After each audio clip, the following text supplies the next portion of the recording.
So, welcome to our continuing series on key skills for project managers, this one, crisis management. Really had a lot of fun putting this session together. It's a topic near and dear to my heart, and I think if we can be better crisis managers, we're going to be much more effective at managing projects, because oftentimes our projects get into trouble and we need to deal with that. So we're going to look at crisis management today, and we'll look at a couple scenarios and some of the tools that we have to help us get this job done a little bit better and more effectively. Just covering off our logistics. Our host today is myself, David, and we've got Scott on the technical side. So if you're having any issues, please just pop into the chat box there, or fire an email to info at LinkedIn, or info at titleshift.ca. And Scott is monitoring that, and he'll give you a hand. Just a reminder, though, we are recording this as we always do. So if anything happens, you drop the line, that sort of thing, the recording will be available for you. At the top, you have a little icon, a little man raising his hand. You can click on that to raise your hand if there's any issues, or if you have a question, if you agree, disagree, if you want me to speak louder, slow down, all that kind of fun stuff. We have our chat window, as I mentioned. And of course, as always, we accept applause. So let's get started. As is the format for our sessions, we like to open with an opening thought. And this one really resonates with me. If you can keep your head about you when if you can keep your head when all about you are losing theirs and blaming it on you. If you can trust yourself when all men doubt you, but make allowance for their doubting too. And then it continues on. And this is an excerpt from the famous Rudyard Kipling poem, If, a Father's Advice to His Son. And it ends with, then you will truly be a man. But just that whole concept of keeping your head when all about you are losing yours and blaming it on you. And really, I think that's a very key concept or thought when we think in terms of crisis management, because we do need to keep our heads, and especially when the team around us are losing theirs, right? When everyone is kind of going off the rails, blaming you, that kind of thing. But I kept the second line in, you trust yourself when all men doubt you, but make allowance for their doubting too. And some really good advice here, because it's about, yes, we want to be confident, but we also need to be open to input. We need to be open to their doubting so that we can, take a look at that, analyze that, and really, have a critical look to see, are we correct or are we being overconfident? And, about finding that balance, I think, is going to be very key. So I want to start off today with a quick question. We tend to throw terms around a lot, such as, crisis management and so forth. I want you in the chat box down the bottom there that's just appeared, I want you to enter in, how would you answer this question? How would you define a crisis? Now, I'm not looking for an example of a crisis, but I want you to define what is the term crisis. So I'll give you a few moments to type in your answers there.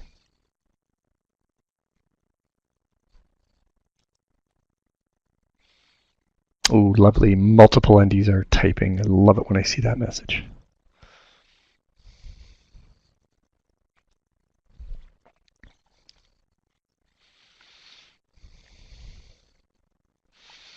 All right, from Andrea, the system has gone beyond its control limits. Love it. Beautiful. Kim, big shift in project or expectations. But key there, I think, Kim, to yours is in the 11th hour, as opposed to those big shifts at the beginning, and an emergency situation. And would you mind expanding on that for a little bit for me?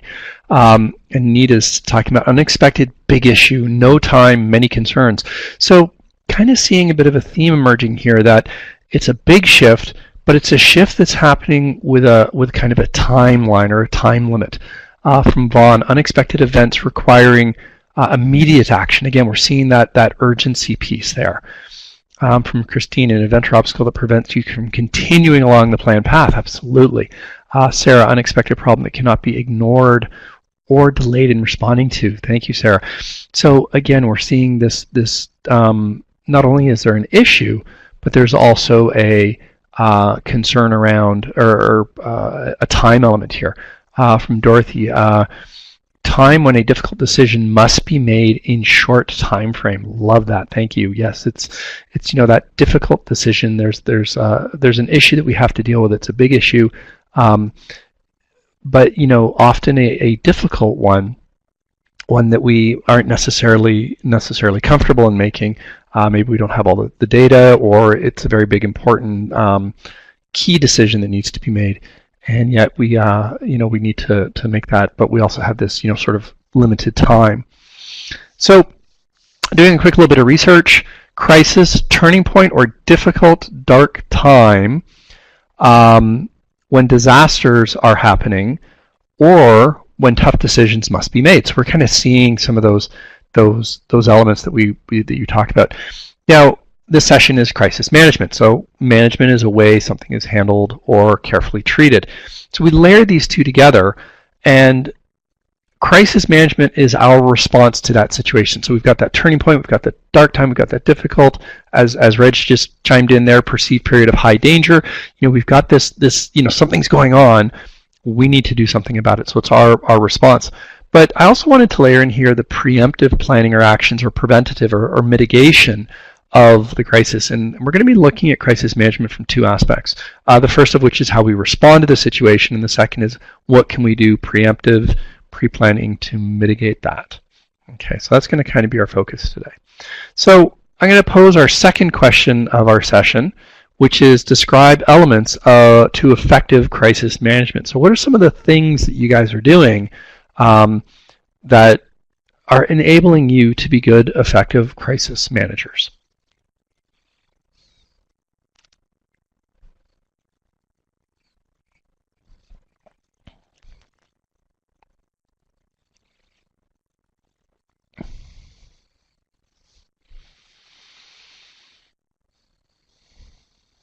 Okay, multiple attendees typing again, love it. Andrea, drilling down to the root cause of the crisis in order to prevent reoccurrence, love it, yes. I think we underestimate the value of that root cause analysis piece, and it's about preventing that reoccurrence, because we can address the symptom and not the disease, right? From Vaughn, risk management, all caps, and risk mitigation log, absolutely. And really when we talk in terms of crisis management, especially when we look at it on that second piece that we had in our previous slide around being the preemptive action to prevent, we are really talking risk management. Build strong relationships, clear communication. Kim, could you expand? I love it, by the way.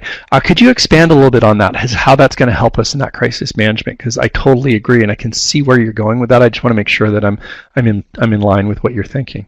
From Sarah, strategic response, prioritizing, addressing the most severe risks first. Love it. Yes, we're going to be talking a little bit about that as well. From Sean, didn't just implement a quick fix without investigating the impact and snowball to bigger issues. Love it. Yeah, we want to be thinking a little bit more longer term. From Dorothy, keep a clear head, keep calm, look for the root cause before making that decision. Absolutely. From Reg, get out in front of the communication curve, act as a capacitor for energy to assist in calming, be bold once the decisions are made. Oh, love it. Thank you, Reg. Yeah, we want to, first of all, we need to model the behaviors that we want to see if we're going to be leading these projects. We need to really, and I love that kind of analogy there, be a capacitor for the energy. So, the type of energy we put forward. I remember I was on a hike one time and we got a little bit lost, and when we finally found our way, I made a comment to someone saying, well, you seemed very calm during this whole thing, and she turned to me and said, well, you weren't panicked, so I wasn't. So it's like, okay, good, well, glad I wasn't showing it, but it's one of those things where they look to us for that leadership, they look to us for that example, so we want to remain calm, but then being bold once the decisions are made. So when the decision's made, we have to act. I've often said as PMs, it's almost like we've got to have two sides to ourselves. The calm and rational, and let's slow down, think about this, and do our root cause analysis, etc. But then once the decision's made, we need to switch into that giddy up mode and let's get her done, and that drive forward. Okay, so Kim, I'd ask for some additional, and thank you. So Kim said build strong relationships, clear communications, and then she expanded it with navigation of change requires trust and strong partnerships, shared values. Love it, yes. So, and that's where I thought you were going, so thank you for that clarification. The stronger the relationship we have, the better the communication that we have, the better we can rely and trust on our partners, leverage that partnership in that difficult period, and enable us to kind of get back into very effective modes of work very, very quickly. So what happens then is we can now get back into, that productive work, get back into, moving forward. And when we present things, we're presenting them from a position of trust and honesty, as opposed to being in that sort of distrustful mode, or that mode of, really not kind of feeling it. So, yeah, and with that in mind, I actually reached out to my network, someone who I trust very much so. So Dr. Dan is a good friend of mine, and he's got a lot of letters after his name. So he's an MD. He's actually a cardiac surgeon. He's got his Bachelor of Engineering. He's also a fellow of the Royal College of Surgeons. I put ifs in there instead of ofs. Whoops. Of Canada. He's an associate professor of surgery in cardiac, but he's also a private pilot and a glider pilot, flight instructor. So that's actually where I met him. I actually trained him in gliders some years ago. So I thought, here's a really good guy to ask about crisis management. He did spend some time in the ER, and I thought, we've got an ER doctor here, a heart surgeon, someone who's doing some really important critical work where a minor mistake can take your project south really, really fast. So I thought I'm gonna ask Dr. Dan what's his advice, and I got 4 things that he gave me when I chatted with him. First is put a finger in it. Now you got to understand, Dan, he's got a pretty dry sense of humor, but literally put a finger in it. So when he's working, and my question to him was, you're standing there, you've got a patient on the table, stuff's going wrong, what are you going to do? And he said, literally, the first thing we do is we put a finger in it. So the patient is now bleeding out.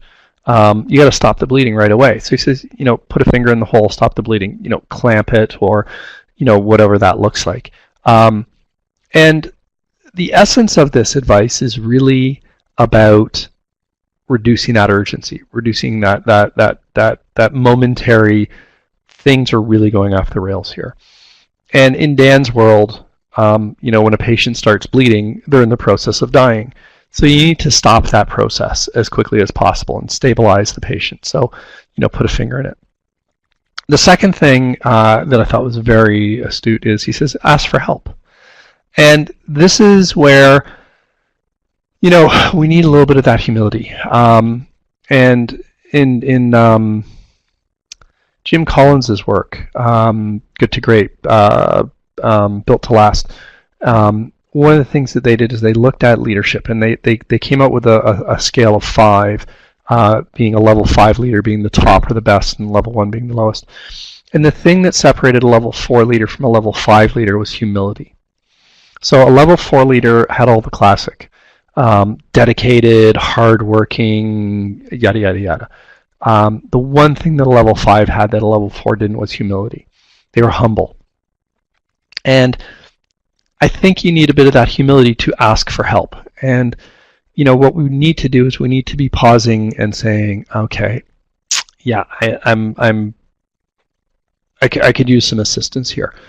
And that can be a difficult thing to do, especially as we move up the chain, especially as we move up in our careers, and we're being told and trained, be a leader, step forward, take care of it. Who you're going to look to follow.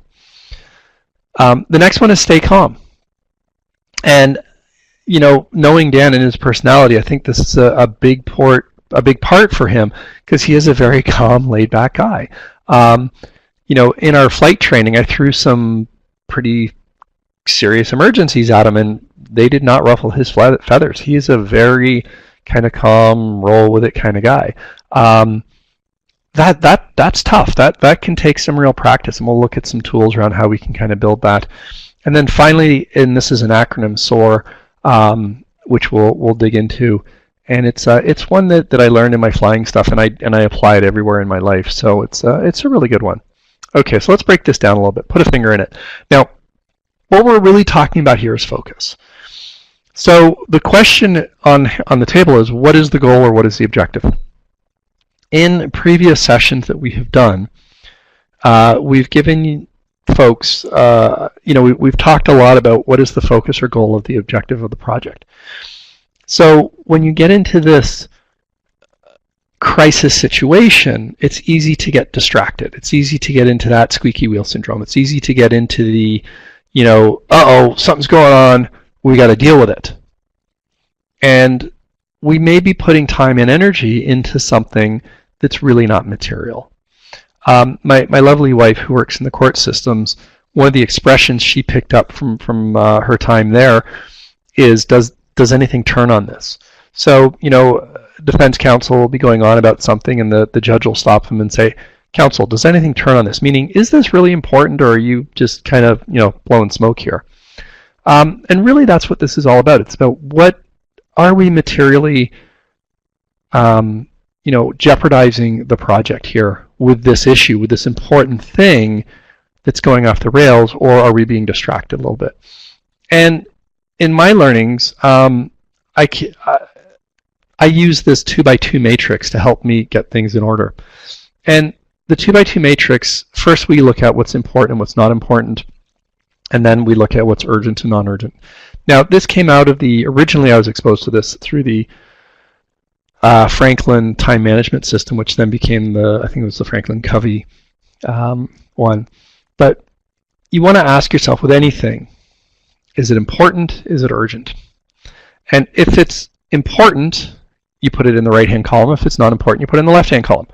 Then you ask yourself, is it urgent or is it non-urgent? And then, of course, you put it in the top or the bottom. So we have the non-important non-urgents top left, non-important urgents bottom left. Top right is the important non-urgent, and then bottom right is the important urgents. You sort of pop those into one of those categories. Now, and this was the big aha for me, and I ask people this all the time, I said, what should we do with the non-important stuff? And the answer is usually, well, let's put it to the bottom of the list, let's delay it, this kind of thing. And my question for you is, why are you dealing with it at all? Like, get rid of it. Anything that falls into that non-important category, get rid of it. So just cross it off, throw it away. Now, the pushback I always get here is, well, what if it's important to someone else? Great, hand it to them. So if I've got something on my desk that's not important to me, but it's important to Scott, I'm gonna hand it off to him. Forward, Scott, done, out of here. Now, because Scott is a coworker and a team member, it's important to me that Scott succeeds. So there is an element, it is actually important to me because it's important to Scott by association. And of course, within the important category, you are going to grade things. But if it's not important to me directly, get rid of it as quickly as possible. Okay. Now, the next category that I want to take a look at is the important and urgent. And this is where we tend to spend a lot of time. Now, this category, this corner is called firefighting. Okay, this is the emergency room. This is the, I have to deal with this now because it's urgent, and I have to deal with this because it's important, because if I don't deal with this, bad stuff's going to happen. And this is where we put a finger in it. So imagine you're a cardiac surgeon, you're working on a patient, and suddenly they start bleeding. Well, guess what? We have something that's important, because if we let them bleed, they'll die, and that would be bad. It's urgent because it's happening now, and if I don't do something about it relatively quickly, it's going to lead to a very, very bad outcome. So we put a finger in it. Now, the second that we stop the bleeding, what we've just effectively done is we've moved into the non-urgent category. It's still important. We still have to deal with it, but we've moved into the non-urgent. Now, let's put this into a more business context. If you are managing, let's say, an IT department, or you're managing an IT project, and the server goes down. Okay, it's important, because without the server, we can't do our systems. Without the systems, the entire basis of the project is gone. So that's definitely important. Now, if the server's actually down right now, that's urgent. We have to deal with this right now. We've got to get it up and running. So we look at that and say, how can we move something like that out of the important urgent and into the non-urgent. And this is what's behind things like backups. This is what's behind redundant system failures. This is what's behind that whole concept of let's put in a system where it can fail and still stay up and running. So we have mirrored servers and we have RAID drives and all this fun technology that allows things to keep functioning while we have the failure.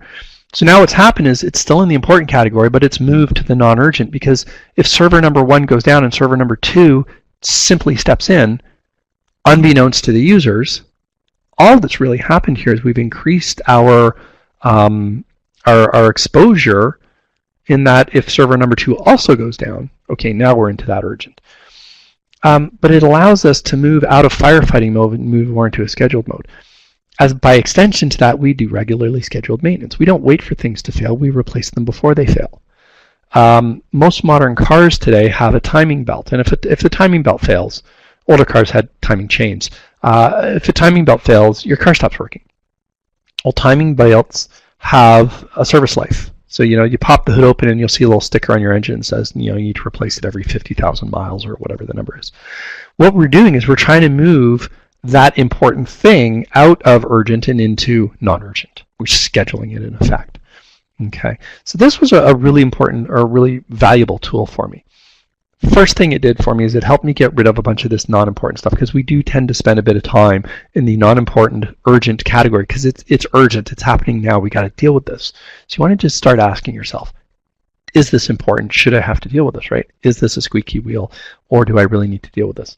The second thing you want to then ask is, if it is important, yes, can I move it into the non-urgent? Can I deal with this next week, next month, that sort of thing? So that what happens is we can now move things into that non-urgent category, and now we are working in a scheduled, calmer fashion as opposed to the firefighting mode. This is what's behind some of the elements within our risk management tools. We often put a date on things so that we can look at that focus. We can schedule things, but you just kind of want to ask yourself. Now, while we were chatting here, Reg threw in a couple of comments I just want to acknowledge. ICE is also known as the Eisenhower Square. I'd never heard of that name before, so thank you, Reg. Appreciate that. And his other comment, and this is around the urgent versus non-urgent, was the triage for project priorities. And this is one, and we're starting to get into a bit of a personality aspect here, but this is one where someone who has a bit more of a reactionary personality, hello, guilty as charged, will tend to jump on things that are urgent, as opposed to triaging them and asking that very simple question, can I deal with this in a few minutes, or do I have to deal with it now, right? So, as you get multiple challenges coming in towards you, ask that question. Do I have to deal with this right now? Can we deal with it next week? Can I deal with it later this afternoon? This sort of thing. How critical, important is that? And you've got to look at your priorities of the day. And as a facilitator, I often do this. You get that very important email first thing in the morning, and you look at it and say, okay, well, I'm about to walk into class. I've got a client in front of me. They're spending lots of money to have me here. Where's my priorities? My priorities need to be on my client that I'm in front of, right? And how many times have you been in a meeting, or and especially in a face-to-face, you're sitting there talking to someone, you're working away, and they suddenly do one of these, and they grab their phone and they kind of go off, and it's like, where's the priority here, folks, right? What's more important, whatever's happening on that phone or the person that's in front of you? And when you start to do those things, it really kind of sends a message to that other party that you're working with. So want to ask yourself that question. Where's your focus? Triage those priorities and make sure that we don't fall into that squeaky wheel syndrome. So the next piece of advice from Dan was ask for help. And in the context of a project, this is engaging the team. This will be about getting skills and getting resources to come on to the project, based on that scenario, based on that situation. And the key here is to ask before it becomes critical. Now, I was looking for an image of mountain rescue. And the reason for that is, having chatted with a few mountain rescue folks, one of the biggest issues that they have in their work is that people wait to ask for help. So something happens. They're now in need of rescue, but it's not critical yet. Okay, so they're up on the mountain, something has occurred, and they could use some assistance. But you got a bunch of A-type personalities up there. There's a bit of the culture of don't want to look bad, don't want to have to call for help. So they wait, they try to sort it out on their own. And then things get worse and they get worse and they get worse, and now it's becoming critical. Well, what's happening is you are now making it harder for the rescue team to rescue you. And we think about that in terms of, the situation that we're dealing with. Our culture tends to put a lot of stock in deal with it on your own. My other favorite aspect to that is don't go to your boss with problems, go to your boss with solutions. Well, when you go to your boss with a problem, you're engaging the team.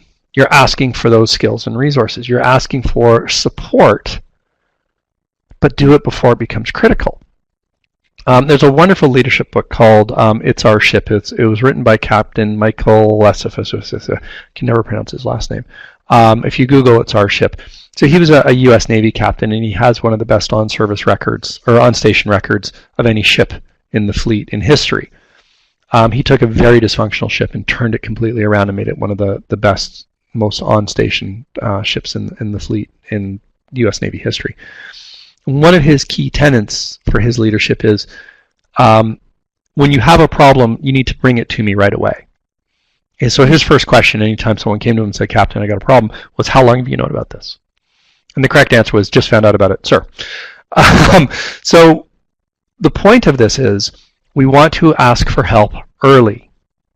Okay. Now, this may be in the form of giving your sponsor a heads up that, hey, something's going off the rails. We haven't got all the details yet. We're on it. Want to let you know we may need to engage some support resources. But by asking early, we're engaging the team. We're not going solo at this. Okay. And an expression that I often use is listen to the whispers. You don't have to hear the screams. So as project managers, we want to be paying attention to those small indicators that something is developing, and then hence take those corrective actions relatively early. And those corrective actions could be to engage the team, could be to get additional resources, skills that we don't have. But the sooner we tackle stuff, the better. So we think about, the lower severity issues. We think about, other small indicators, such as people delivering late. Even if it's a little bit late and there is still some float available there, so it hasn't materially impacted our project, let's deal with those. When we look at more machine type scenarios, we see small indicators, small hiccups that are anomalous, that aren't kind of the norm. It's like, okay, let's think about those. Is there something behind that we can look for? It's going to help us find that underlying root cause that we were talking about earlier. So the next one is stay calm. Now this is a toughie. Staying calm is difficult because one of the worst things you can say to someone who's getting into that panic mode, into that amygdala hijack, into that fight or flight response when your reptilian brain starts to take over and tell people to calm down. Yeah, that doesn't work, dude. All right, so we need some serious tools around this, and there's three that I want to just take a look at today. The first is agility. Now we're not talking agile. It's similar to agile, but it's called agility. Mindfulness, which is akin to situational awareness. We'll go into a little bit of detail there. And then finally resilience, which is about avoiding the unproductive behaviors. So when we talk about agility, and this is from the Agility Consulting and Training Group. This is a group we partner with out of the U.S. Dr. Nick Horney is the head of this. Nick was a U.S. Navy SEAL, and he's taken what he's learned in those very high pressure, high risk environments and rolled it into the corporate world. And at core to his concepts is something called VUCA, which is the VUCA world. And VUCA is an acronym. It's volatile, uncertain, complex, and I forgot what the A is on VUCA. Darn. All right, it'll come to me. So within this VUCA world, he created this acronym Agile, and the first one is anticipate the change. Now, we've got a pretty savvy group here today because we talked about, what do you do and how do you address this, and we're already seeing some, anticipate the change, plan ahead, be prepared, those sorts of things. This is a great tool when it comes to enabling a little bit more calmness in your world because you've thought it through. You've had a chance to. Thank you, Reg. I knew you'd come up with an answer for me there. Ambiguity. So anticipate the change. It's about kind of thinking ahead, and in the world of flying, we call this being out in front of the airplane. I'm a huge fan of this concept. Be out in front of your project. Be anticipating what's coming down the pike towards you. So I always put a due date on my risk log. And the due date is when do I expect this risk to occur if it occurs. That way I can kind of sort on that date and say, okay, here are the risks that are in the next month or the next 2 weeks versus the ones that are 3 or 4 months out. Generate that confidence. This is about that energy that we talked about earlier, having that confident energy, having that ability to kind of step back and say, we've got this. Initiate the action. Timely response is key. We need to do something about this, so let's take that action. Now, as we're going to see in SOAR in the last acronym, one of the great things about making a decision is you can make another decision to correct it. So if you made a mistake. Liberate thinking, so getting outside the box, actually enabling that. We can do a lot of this through our teamwork, through our leadership within our project to enable that and allow that. And then finally evaluate the results. This is a common last element of a circular model, which is what this is we need to evaluate how it's working because then we're going to feed that back into the beginning. Our last session we talked about lessons learned and how those feed into the next project, and that's what we need to be doing here. When we're dealing with crisis management, we need to be doing our lessons learned, take those lessons learned, feed them into the next one. How is that going to help us, as we move forward? Our next tool is mindfulness. So the definition for mindfulness I actually pulled from Beth Wallace's website. Beth is a phenomenal mindfulness facilitator that we partnered with. And she studied at the UCLA Mindfulness Awareness Research Center, which is part of the seminal neuroscience school down at UCLA. So there's a lot of science base behind this. It's paying attention to present moment experiences with openness, curiosity, and a willingness to be with what is. Now, I don't know about you, but I've had a couple of experiences where I've been on a project team and the lead of the project is not willing to be with what is, in that they're not willing to accept the reality of the situation. It's about, we need to pay attention to the present moment. We need to pay attention to what the heck's going on so that we're open to what's happening and willing to accept what is happening as that reality, even though that reality, especially in that crisis situation, is not what we want. And it's really the key here is about identifying what is happening versus what we want to be happening. And that's the willingness to be with what is, because we need to be willing to accept it. The curiosity piece, we need to be active on this and we need to seek out what the heck's going on as opposed to kind of sitting back and waiting for it. Now, the graphic, and I love this graphic, mindful or mindful. I'm a big hiker. Got a wonderful hiking partner dog who comes with us all the time. And, they are very much in the moment. They're very much like, hey, there I am, right? So they're paying attention to the world around them and they're aware of what's coming down the trail and, what's happening around them.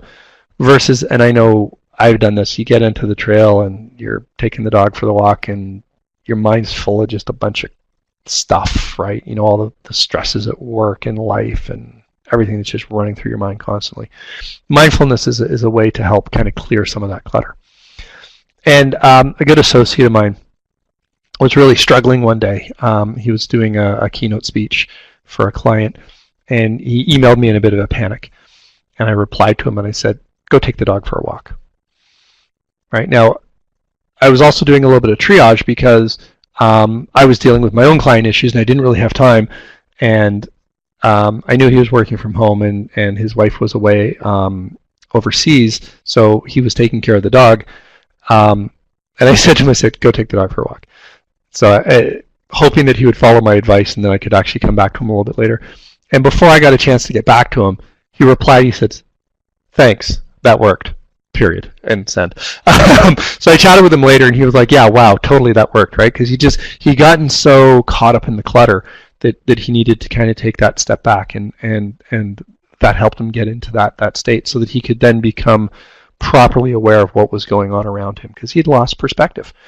I fairly recently had a similar situation from my perspective where I was kind of starting to lose perspective. So I re-engaged my coach, and very starkly he kind of snapped me back into that perspective. So I was the one on the left there with my mind all cluttered and distracted, and then he kind of cleared a lot of that for me and helped me get back to a state of that clarity.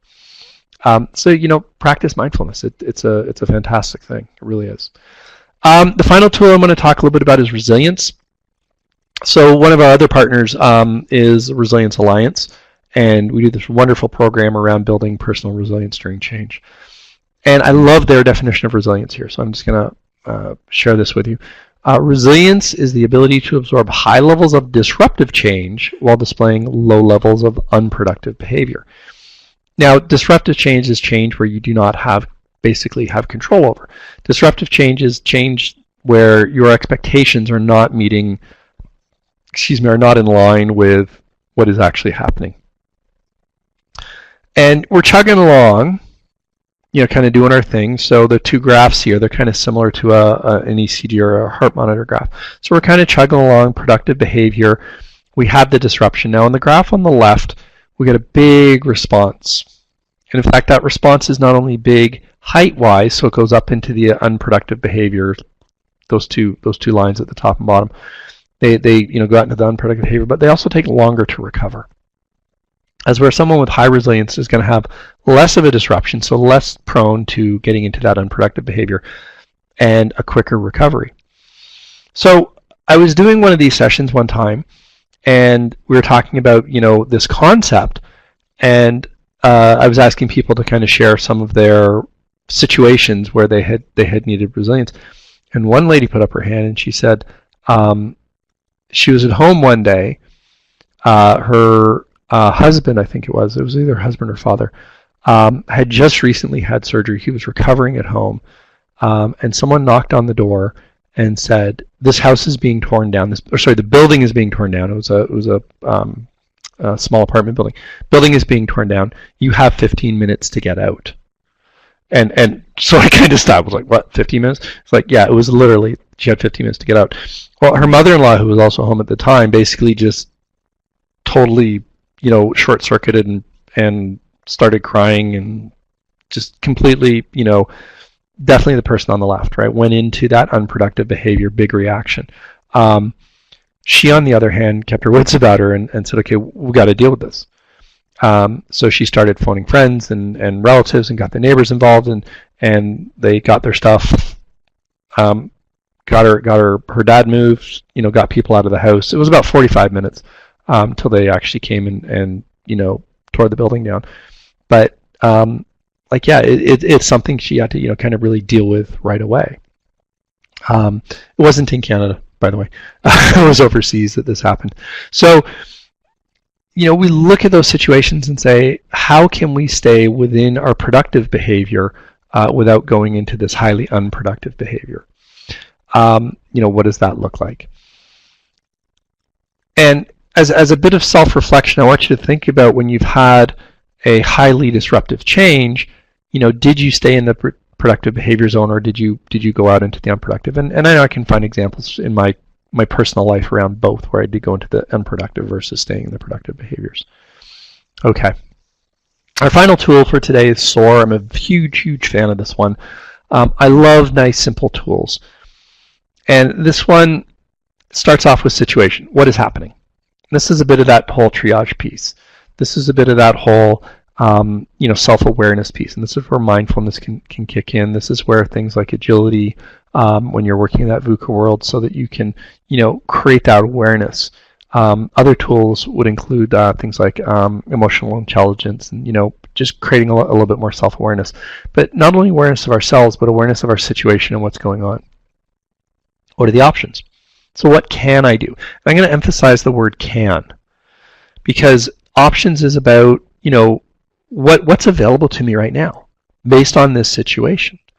And when we've got a well-developed project plan, one of the options can be to sit and wait. Because if I've got a task on the non-critical path with float, one option is to kind of sit and wait. Now, if I have a task on the critical path, so there's no float and it's being delayed, I might not have that option. Now, I'm gonna say might not, because it's only a case I don't have the option if the number one priority is time. Some projects time's number one, some projects money is number one, some projects scope is number one. So, you want to be very open and honest with yourself and with your team and with your sponsor, so that these decisions are made, with respect to the governance of the project. What are the true priorities? So what can I do? Then do something. Take action. And this is the difference between can and do. There's things you can, and then you make a decision and you do. So do something about it. Much like the Agile acronym that we saw a few moments ago, this is a circular process, so repeat. So you're right back to the beginning. Situation, what's currently happening, what are my options, take action. And one of the big ahas for me that really came out of this thing was, if the action I chose is not right, I can repeat and I can adjust and do another action. And also keep in mind that the action may be to not do anything. You may actively decide, we're just going to keep chugging along, right?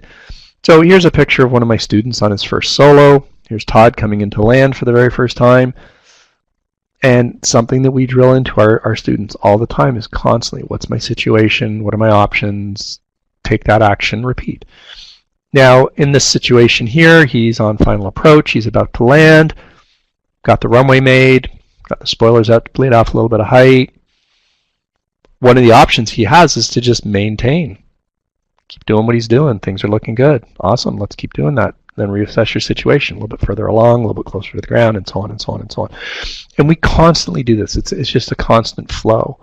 And this can really help with the stay calm piece, because you're being very active. This is the essence, what's behind defensive driving techniques. It's about thinking about what is the situation, but you're out looking out ahead and thinking about what are the options. What could I do? Make a decision to actually do whatever it is you've decided to do, and then repeat. Okay, and just constantly do this. So I'm going to show you a little quick 2-minute video, which is an absolute fantastic example of crisis management. Now, the video is of the Miracle on the Hudson event that happened a few years back with Sully Sullenberger, and both engines failed. And if you go onto YouTube, you'll find dozens of these kinds of videos. But I really like this one because, first of all, it's only 2 minutes long. The actual flight was about 4 minutes, so it's a slightly condensed version. But the only audio you're going to hear is the actual conversation between the pilot and air traffic control. So this is the actual recordings of the live event as it occurred. So I'm going to play this, and then I want to have a quick little discussion around that.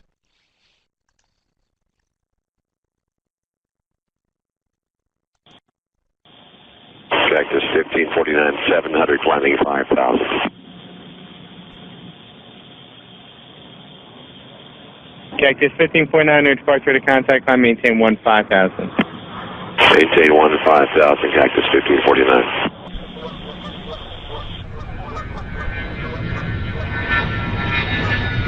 Cactus 1549, turn left lane 270. This is Cactus 1539, hit burst, we've lost thrust on both engines, returning back towards LaGuardia. Okay, you need to return to LaGuardia. Turn left heading up 220. 220.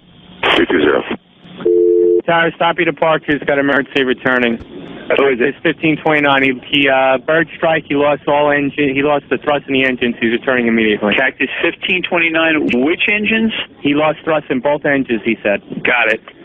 Cactus 1529, we can get it for you. Do you want to try to land 1013? We're unable. We may end up in the Hudson. Alright, Cactus 1549, it's going to be left traffic to runway 31. Unable. Okay, what do you need to land? Do you want to try to go to Teterboro? Yes. Teterboro, Empire, actually LaGuardia Departure Guy, emergency inbound. Hey, go ahead. Cactus 1529 over the George Washington Bridge, wants to go to the airport right now. Wants to go to our airport. Check. Does he need assistance? Yes, it was a bird strike. Can I get him in for runway 1? Runway 1, that's good. Cactus 1529, turn right 280, you can land runway 1 at Teterboro. We can't do it. Okay, which runway would you like at Teterboro? We're going to be in the Hudson. I'm sorry, say again, Cactus? Cactus 1549, radar contact is lost. You also got Newark Airport up at 2 o'clock in about 7 miles. Eagle 54718, turn left tank 210. 210, 4718. I think he said he was going in the Hudson. Cactus 1529, you still on?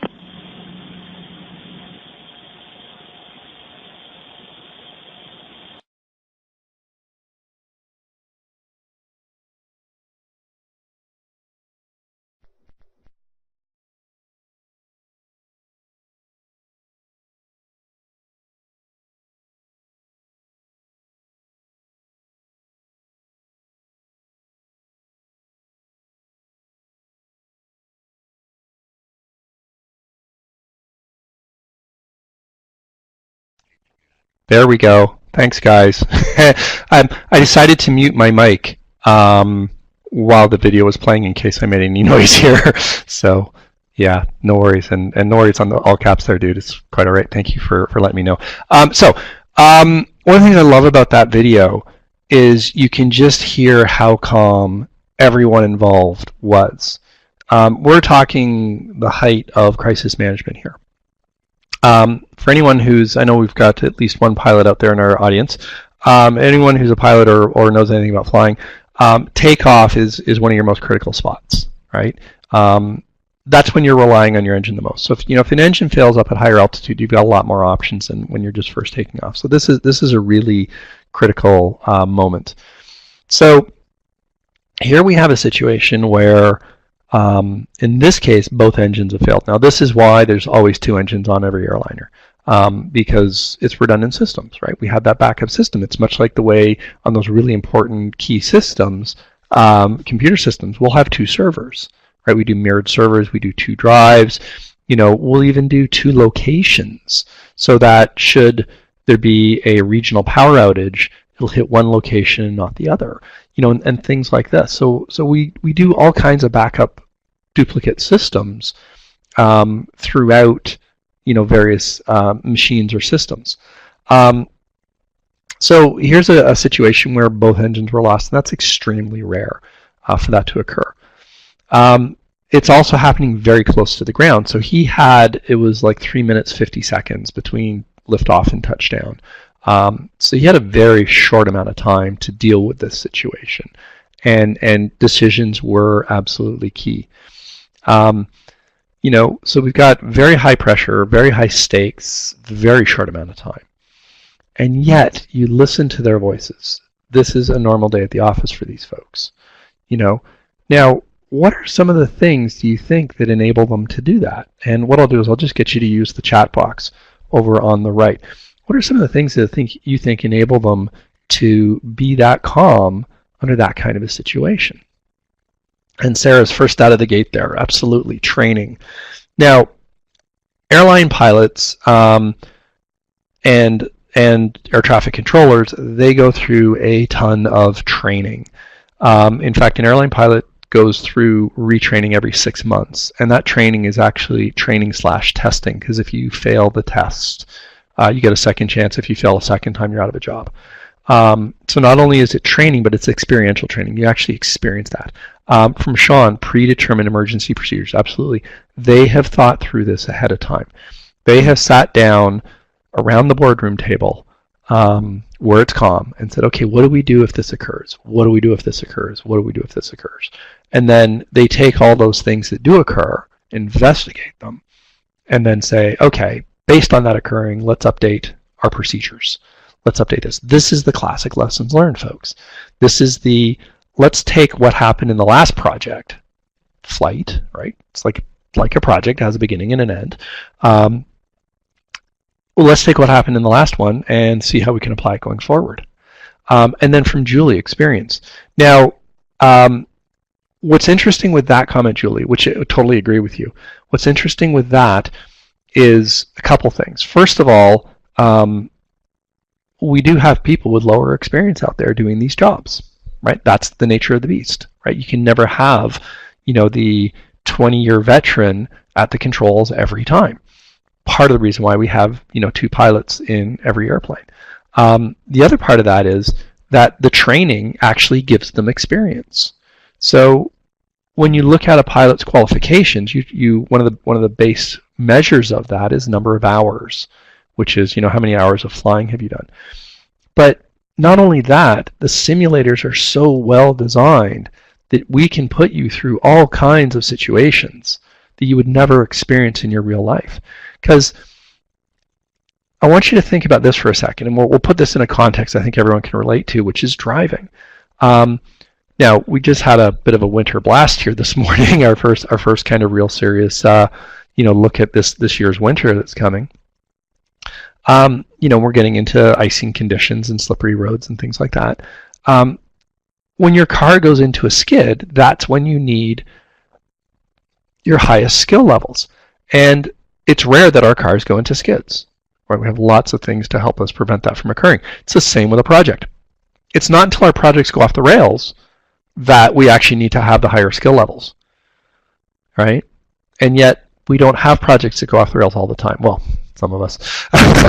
So gaining the experience, and experience is a very a harsh teacher, because it basically gives us the test first and then the training second. But this is where, through simulators in that world, in the world of airline aviation, through simulators, we can give you the experience in a low-risk environment. And you want to think about how we can be doing that within projects. And part of the way we can do that is we can share that experience. We can sit down with our senior folks, with those folks who have experience, and share that. And that's part of what I'm doing with these sessions, is to help share some of my experiences with you, as well as some of your experiences with others. So if you're in a larger organization, you've got multiple PMs around you, you know what? Share that with them, right? From Anna, worst case scenario planning, absolutely. And this kind of ties directly in with Sean's comment around predetermined emergency procedures. We want to think about those worst case scenarios. We want to discuss them and kind of go through them. It's not that we're planning them to happen, but we're prepared. We've thought about it. We've discussed it.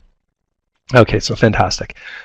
I'm going to put crises into 2 categories. First is the future, and then the realized. Future, we're into risk. This is the non-urgent. This is the let's think about it ahead of time. Let's plan for it. Let's have those pre-planned things ahead of time ready to go. The second is the realized. These are the issues. Now, in a lot of ways, I take that the second category is actually easier, because you know what? Now that it's occurred, my path is clear. I need to just go deal with it. Those are actually relatively easy. It takes a lot more forethought, a lot more planning, a lot more strategic thinking to deal with the future ones and be prepared up front. We're basically separating the proactive versus the reactive. So we've got a couple minutes left. I'm going to pop into our last question here. From your experience, what have you done? And I'd like you to share 1 or 2 experiences, something that worked, something that didn't. Okay? You can choose for yours. I'm going to add in one of my own.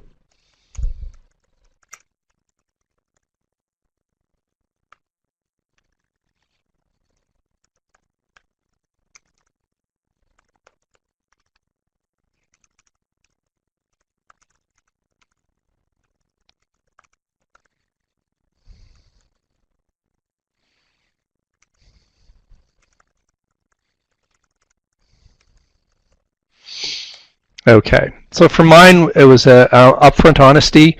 Wow, bad typing. Told the client that we could not proceed, that we needed to stop, and we needed to regroup. And that can be a very scary thing to do when you're being brought in on a project. They thanked me afterwards, so it took a bit of courage to do that one, but it honestly worked out well. From Andrea, assigning blame does not work. Thank you so much for that one. That's brilliant. Love it. Need to let the team know the situation, what it is, and we all have to pull together to get things back on track. Absolutely. So really, Andrea, you want to be very careful around how you position. So, walking in and assigning blame, yeah, that's not going to benefit anyone. But walking in and saying, we've got this issue, we've got to be open and honest about it, let's pull together and bring it back together. From Shauna, hope I'm getting your name right. No surprises is the motto in our department. Love that. Yeah, so the open, honest, letting people know as quickly as possible, that sort of things. From Reg, pre-planned responses for many scenarios as possible while running a skydiving school. Documented and trained staff, so my presence was immaterial to the response. Oh, thank you. So there's two elements there in Reg's. The pre-planning of the responses, so thinking through the scenarios, pre-planning them. But the second element there is documenting it and training the staff so that the presence was immaterial. And this is, in my mind, a big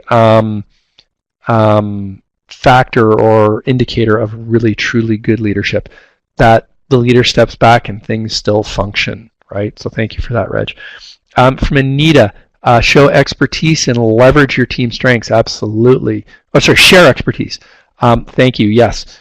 You know what? We are so programmed to say, we need to take care of this. We're the leader, but we need to step back and leverage the strength of the team. From Donna, taking responsibility when things go wrong with both team and client to resolve the issues. Absolutely. Love it. Thank you. From Kim, I think being positive and proactive. Absolutely. So we've got to be positive about the results. Again, that positive energy going forward. From Sean, if you are brought in to fix a project that has gone off track, don't harp on what went wrong with others when working on the project, but rather try to structure the chaos for the team members to help them get calm and back on track. Love it. I had a boss one time, Don, great guy, and one of the huge lessons learned from Don was he said this. He came into a very bad situation, and there was a lot of griping around, things had gone wrong in the past, and he basically just said this, which I just love. I can't be held responsible for what happened in the past, but I will be responsible for it going forward. And I thought, that was brilliant. The past is the past. We can't change it. Yes, we want to learn our lessons. We don't want to repeat, but let's let it go. Let's move forward. From Sarah, be realistic about what is possible. Try to save something that's already gone beyond the point of no return. Yeah, absolutely. So we've got to, there's time to kind of cut the strings. And with that in mind, we're 1 o'clock, so I'm just going to wrap up. Build trust, relationships, realize the unpleasant delayed is always increased. Absolutely. Thanks, Reg. And then finally from Vaughn, agree with positivity. Create and share a recovery plan and accept critique of the plan, right? Keep moving forward. Keep on carrying on. Love it. Thanks, guys. Very savvy group today. So this is awesome. I love working with guys like you. All right. So let's wrap this up. What are the keys here? Evaluate. Is it really a crisis? Okay, so that's that whole important versus not important stuff. Put a finger in it. Reduce the urgency. Okay, and that may be just in the simple form of doing a quick check-in with everyone, and maybe do a bit of an evaluation. Okay, if we don't fix it today, if I fix it tomorrow, what's that look like? And then finally, a stitch in time. As the old expression goes, a stitch in time saves 9. Practice proactive management. So getting out ahead of your project. Back to our opening thought. If you can keep your head when all about you are losing theirs and blaming you, if you can trust yourself when all men doubt you, but allowance for doubting, work with the team, keep your head, keep the calmness there, lead forward with that strength and dignity. Hopefully you'll be able to get through that. It's not going to be easy, folks, but you've definitely got some tools to help you get through this better. Thank you all so much. Apologies for going 2 minutes over. Great important topic, and really appreciate your input today. Our next webinar will be December 15th on facilitation, and look forward to seeing you then. I'm going to leave this screen up for a bit. My contact info is there if you want to contact me and ask any other questions. Otherwise, we'll see you in December. Thanks so much, guys.